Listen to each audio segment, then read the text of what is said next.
ये हमारे लिए खुशकिस्मती की बात है कि जनाब सईद अहमद साहब all the way on his tour of Karnataka.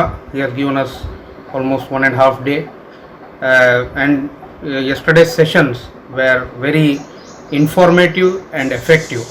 A good feedback from all the cadres of Jamaat Islami Hind Raichur is we have achieved something from this session. I hope it will bring a change in my cadre.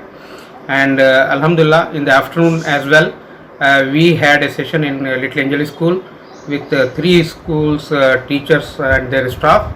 It was a great session. Also, there is a good feedback from that. So I hope this will continue, and we will meet again and again, inshallah. Look forward for a better future of our cadre, inshallah. 24 मार्च 2020 रायचूर से हम अब निकल रहे हैं गुलबर्गा की तरफ, और यहाँ अब हम मुलाकात कर रहे हैं या बुशरा मतीन जिसने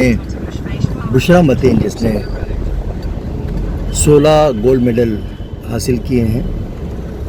कर्नाटक के 14 रोज़ा टूर में हम 25 मार्च 2022 को यादगीर में पहुंचे। वहां पर मुनीरुद्दीन ने कई ज़िम्मेदार लोगों से और स्कूल के ज़िम्मेदारों से मुलाकात की, और वहां पर हमने लोगों से शख्सियत साजी के मौजू पर बात की। इसकी अहमियत और अफादियत लोग जान रहे हैं, ये जानकर बहुत खुशी हुई। उसके बाद हम वहां से हमारा आखिरी पड़ाव गुलबर्गा में रहा। अल हिलाल उर्दू प्राइमरी हाई स्कूल, जिनसे हमारा कल्बी रिश्ता है।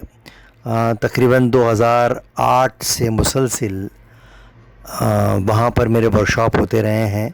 उसके रूए रवां मोहतरम अली जनाब हमारे अज़ीज़ सैयद अब्दुल गनी साहब बहुत ही मुखलिस आदमी हैं। एक गरीब बस्ती में एक बेहतरीन उर्दू स्कूल की इससे अच्छी मिसाल क्या हो सकती है। इतना क्लीननेस, इतनी सफाई मैंने बहुत जगह कम इस तरह की स्कूलें देखी हैं, जहाँ पर हर तरफ उर्दू स्कूलों को लेकर नामुमकिन हालात नज़र आते हैं। लेकिन देखिए, अगर इखलास और खुलूस हो तभी मौजज़े रूनुमा होते हैं।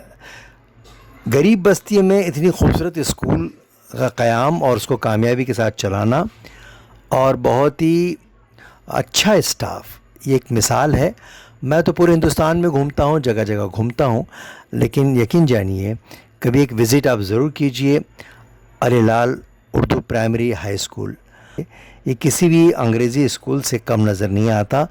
और सबसे हैरत की बात यह है, यहाँ गरीब बच्चे पढ़ते हैं या लोअर मिडिल क्लास के पढ़ते हैं। कभी गुलबर्गा जाना हो तो इस स्कूल को ज़रूर आप विज़िट कर सकते हैं। और हमने यहाँ बच्चों से मुलाकात की, स्टाफ से बात की, और उसके बाद तो ये हमारा आखिरी पड़ाव गुलबर्गा था। यहाँ से हम पूना के लिए निकल पड़े।